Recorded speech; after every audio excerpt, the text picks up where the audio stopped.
شعب متدين بطبعه، جملة بنقولها كتير وأحيانا بسخرية لما يكون التدين الشكلي مختلف عن السلوك الفعلي اللي بيحصل.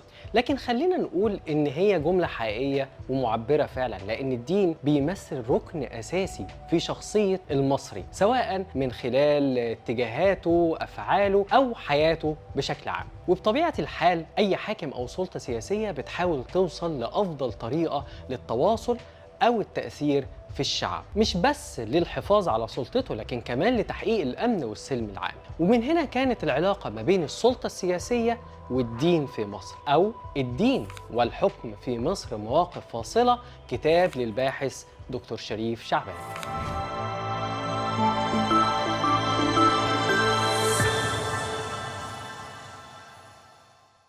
بيرصد الكتاب من خلال عدد من المواقف التاريخية العلاقة ما بين السلطة والدين، وبيبدأ من مصر القديمة واللي كان فيها الملك هو الصلة ما بين الأرض والسماء، وده كان واضح من خلال اعتباره إن هو امتداد للمعبود حورس في مواجهة الفوضى الممثلة في المعبود ست، وكمان من خلال دور الكهنة والمعابد اللي كانت أشبه بدولة داخل الدولة، من خلال إن اللي كان ليها مواردها الاقتصادية الكبيرة جدا، سواء من خلال المنح الملكية أو من خلال المشروعات اللي كانت عبارة عن مزارع وأراضي، أو حتى من خلال غنائم الحرب لما كان بيحصل انتصارات عسكرية. فطبيعي إن الإله وهو الراعي الرسمي للجيش، فطبيعي إن هو ياخد نسبة من الغنائم تروح للمعابد. كل ده كان معفى من الضرائب، فنقدر نتخيل حجم الاقتصاد الخاص بالمعابد ودور الكهنة في مصر القديمة كان عامل ازاي. نروح لأبرز المواقف التاريخية في مصر القديمة، أول ثورة فكرية عقائدية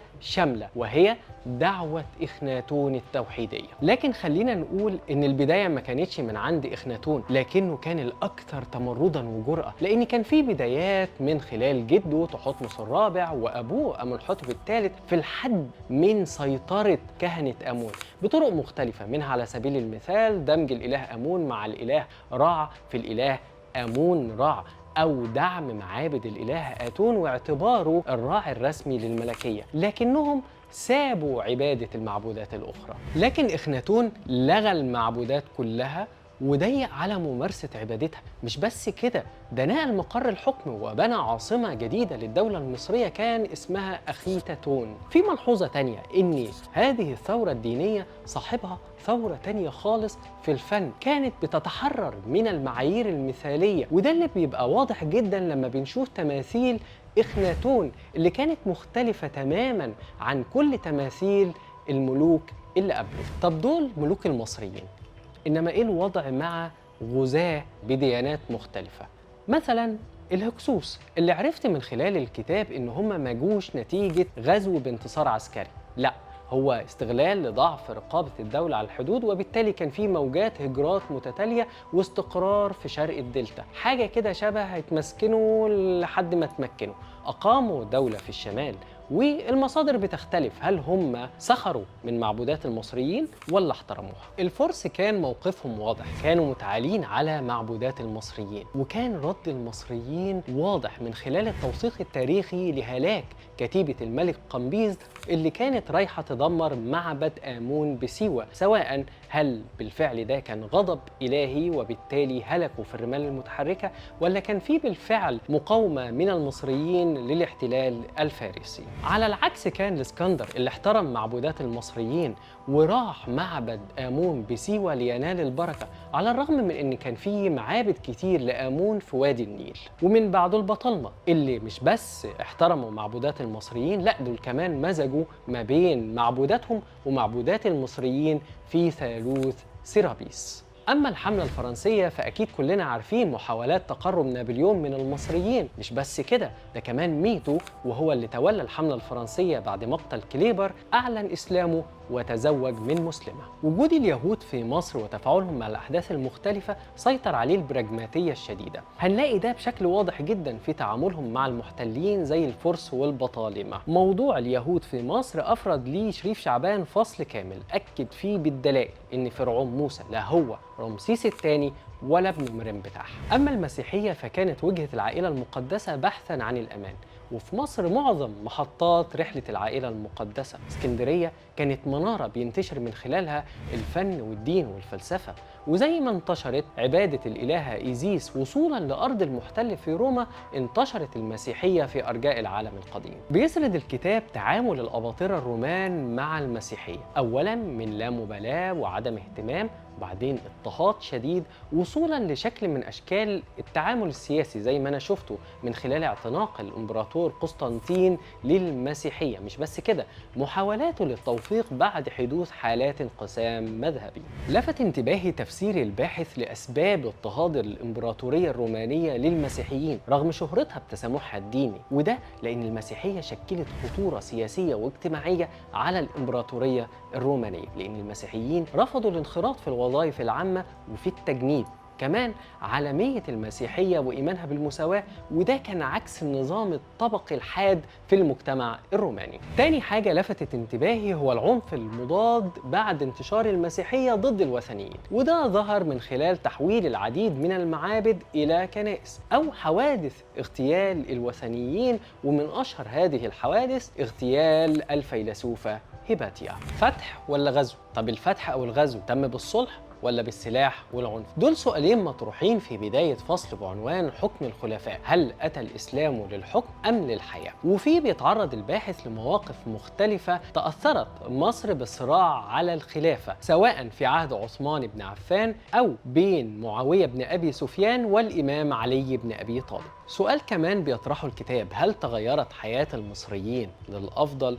لأن الكتاب بيذكر أن الضرائب على المصريين زادت 3 أضعاف في عهد عمرو بن العاص، وكمان عبد الله بن مروان اللي سجن البطريرك يعقوب، ده غير حدوث ثورات للأقباط من أشهرها الثورة البشمورية. ورغم قيام الدولة الفاطمية على أساس ديني وهو المذهب الشيعي، وتسميتها نسبة إلى فاطمة الزهراء بنت الرسول صلى الله عليه وسلم، إلا أن لما دخلت الدولة الفاطمية مصر، جاء واحد من الأشراف المقيمين في مصر إلى المعز لدين الله الفاطمي يسأله عن حقيقة نسبه إلى فاطمة الزهراء. ساعتها المعز عمل حاجة غريبة جدا، جمع كبار القوم وراح مطلع سيفه وقال لهم ده نسبي، وراح رامي عليهم ذهب وقال لهم وده حسبي.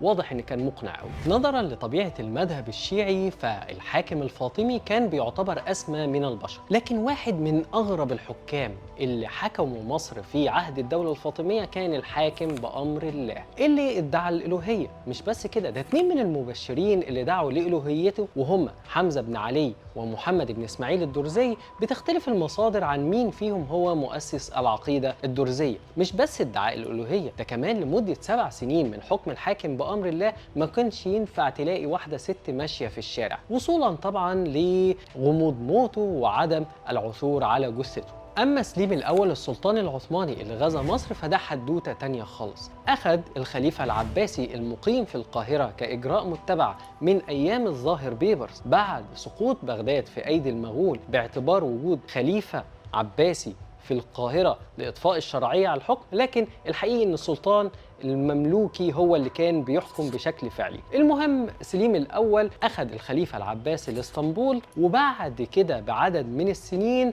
تم اعتبار السلطان العثماني هو خليفة المسلمين، وبكده جمع ما بين السلطة السياسية والسلطة الدينية، بالتالي قراراته بقت شبه مقدسة. طب ايه تأثير ده على مصر؟ الحقيقي ان كان ليه آثار كارثية على محاولات مصر المستمرة للاستقلال عن الإمبراطورية العثمانية. ده ظهر مع علي بك الكبير، مع محمد علي باشا، ومع أحمد عرابي. فكرة الخلافة كانت جذابة جدا للملك فؤاد، خاصة بعد إنهاء أتاتورك للخلافة سنة 1924. لكن جزء كبير من فشل محاولة الملك فؤاد كانت بسبب كتاب، أيوة بسبب كتاب ثار عليه جدل كبير، وهو كتاب الإسلام وأصول الحكم للشيخ علي عبد الرازق. من بعده حاول الملك فاروق أيضا وجذبته فكرة الخلافة، لكن وقف قصاده حزب الوفد. فكرة الخلافة ما سيطرتش بس على ملكين من ملوك مصر، لكن كمان على جماعة إسلام سياسي وهي جماعة الإخوان المسلمين اللي استخدموا العنف والاغتيالات إلى جانب الدعوة. أما الرئيس السادات ففي عهده تم تديين المجال العام، واستخدام الإسلام السياسي في مواجهة اليساريين والقوميين والناصريين. إلا إن الإسلاميين انقلبوا على السادات. كان في بوادر لده في أحداث زي تنظيم الفنية العسكرية سنة 1974 وصولا لاغتياله سنة 1981.